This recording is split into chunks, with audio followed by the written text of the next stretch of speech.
챗GPT가 세상에 공개되었을 때 사람들은 충격과 감탄, 그리고 왠지 모를 AI의 공포를 느꼈습니다. 사실 AI 공학자들은 그리 놀라지 않았다고 합니다. 이러한 기능이 세상에 오픈되기 훨씬 이전부터 과학자들의 연구실에서는 구현 가능했기 때문인데요. 과학의 미래는 이제 우리의 상상력을 넘어서는 것 같습니다. 컴퓨터는 인간의 생각과 감정을 일정 수준까지 읽어낼 수 있는 수준에 도달했죠. AI 기술 발달의 관건은 빅데이터를 확보하는 것입니다. 하지만 빅데이터는 개인정보 보호라는 민감한 부분과 연관되어 있어 많은 논쟁이 벌어지고 있습니다. 빅데이터를 활용하는 과정에서 개인정보가 유출되거나 그에 따른 권리와 자유가 침해될 수 있기 때문인데요. 이러한 문제에서 자유로운 곳이 있습니다. 무서운 속도로 AI 인공지능을 개발하고 있는 중국입니다. 일명 스카이넷이라고 부르는 네트워크는 2023년 기준 대략 7억 개의 안면인식 CCTV를 이용해 중국 인민을 관리 감독하는 데 사용되고 있습니다. 현재 중국은 시민들의 정당한 권리와 이익을 보호한다는 그럴듯한 논리로 스마트폰 개통 및 모바일 데이터 서비스 가입 시 얼굴 인식 등 생체 정보 등록을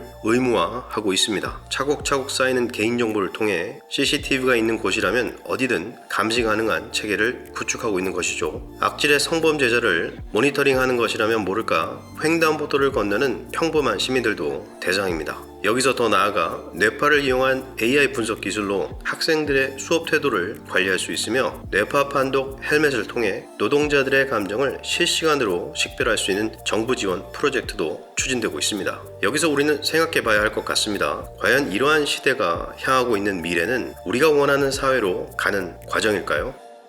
안녕하세요. 오늘 소개해드릴 책은 조지 오웰의 1984입니다. 약 80여 년 전에 쓰인 암울한 미래에 관한 소설인데요. 작가는 당시 절대 권력과 전체주의를 비판했습니다. 최근 북리뷰를 통해 소개해드린 멋진 신세계와는 결이 조금 다른 디스토피아적 도서입니다. 너무 현실적이라고 해야 할까요? 읽고 나면 속이 메스꺼울 정도로 기분이 좋지 않았습니다. 1984년은 이미 30년이나 지나간 과거죠. 그리고 작가가 그려낸 암울한 미래도 다행히 아직 일어나지 않았습니다. 하지만 현재 세계 곳곳에서 발생하는 일들을 바라보면 작가가 상상한 디스토피아가 전혀 불가능해 보이지는 않습니다. 어쩌면 몇십 년 후에 우리 자손들이 그와 비슷한 미래를 만나게 될지도 모릅니다. 소설의 배경은 먼 미래로 전 세계는 통합과 분열을 반복하다 결국 세계의 제국으로 나누어집니다. 그중 오세아니아 제국에 살고 있는 주인공은 기록국이라는 곳에서 일하는 하급 당원입니다. 이 세계는 철저하게 계급이 구분된 세상인데요. 주인공 윈스턴이 하는 일은 과거의 역사를 바꾸는 일입니다. 제국의 입맛에 맞도록 역사를 조작하는 것이죠. 제국은 국민들의 충성을 이끌어내기 위해 조작된 역사 자료를 가지고 교육하고 세뇌시킵니다. 또한 혹시라도 생길 수 있는 반발 세력을 통제하기 위해 모든 개개인을 철저하게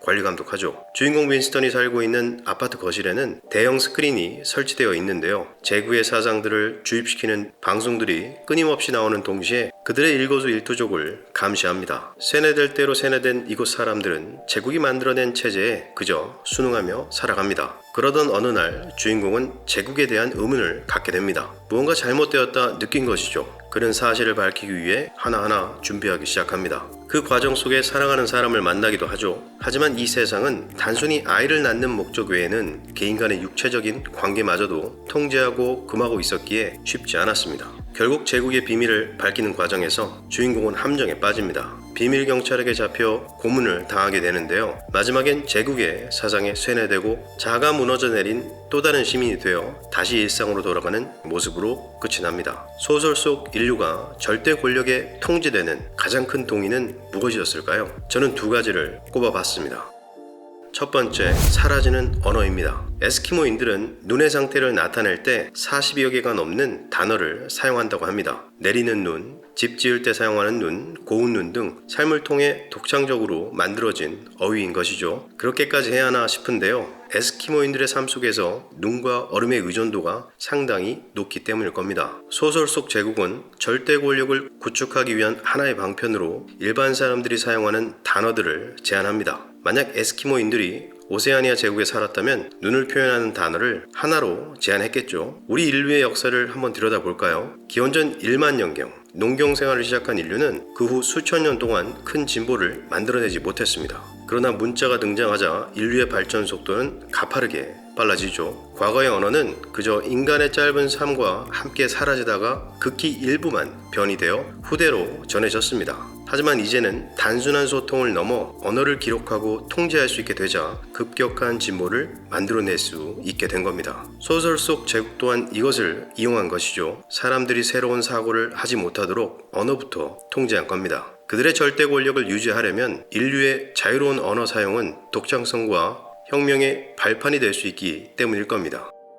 두 번째, 왜가 없어진 사회입니다. 역사가 왜곡되고 언어가 제한되는 사회 1984는 왜? 라는 질문을 사람들의 머릿속에서 지워버렸습니다. 소설의 주인공 윈스턴처럼 간혹 예외적인 별종이 태어나기도 하겠지만 그때는 이미 늦었을 수도 있을 겁니다. 제국은 집은 물론 일상 곳곳에서 사람들을 철저하게 감시하며 길들이고 있습니다. 앞서 말한 중국과 비슷한 상황이죠. 뉴스를 통해 우리가 알게 되는 소식은 빙산의 일각일지 모릅니다. 중국에는 사회신용 제도가 있죠. 모든 국민에게 기본 점수를 부여한 후 정부가 판단하기에 좋은 행위를 하면 가점을 받고 그에 반하는 행위를 하면 감점을 받게 됩니다. 이렇게 쌓인 신용 점수는 중국인의 삶에 큰 영향을 미칩니다. 신용 점수가 높을 경우 의료와 관련된 공공기관을 무료로 이용하거나 각종 사회 시스템에서 혜택을 받게 됩니다. 전기료도 할인을 받고 은행 대출 시 우대금리까지 적용된다고 하니 혜택이 적지 않죠. 그 반대로 신용점수가 낮을 경우에는 사회생활에 치명적으로 불리한 영향을 받게 됩니다. 비행기나 기차와 같은 일부 공공운송기관을 이용할 수 없을 뿐 아니라 공공기관 취업 및 은행 이용, 자녀의 사립학교 입학까지도 불가능해질 수도 있다고 합니다. 그리고 이러한 사회신용제도는 점점 더 진화하고 있습니다. 더 나은 세상이라는 구호 아래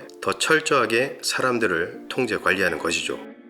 소설을 통해 우리는 정말 많은 걸 생각해 볼 수 있을 것 같습니다. 아마도 개인이 가진 지식과 가치관에 따라 그리고 이를 바탕으로 한 개인의 통찰력에 따라 다른 결론을 낼 수도 있을 겁니다. 1984가 그려낸 미래의 전체주의, 절대 권력은 어쩌면 먼 미래의 이야기는 아닌 것 같습니다. 이미 세계 곳곳에서 비슷한 일들이 일어나고 있으니까요. 중국의 예는 그중 극히 일부 내용에 빗대어 이야기한 것입니다. 오히려 중국 사람들은 이렇게 통제된 사회를 인식하거나 자각하지 못한다고 합니다. 정도의 차이일 뿐 어쩌면 우리도 그중 하나일지도 모른다는 생각을 해봤는데요. 소설 속의 문장으로 이 책의 리뷰를 마치겠습니다. 과거를 지배하는 자는 미래를 지배한다. 현재를 지배하는 자는 과거를 지배한다. 감사합니다. 끝.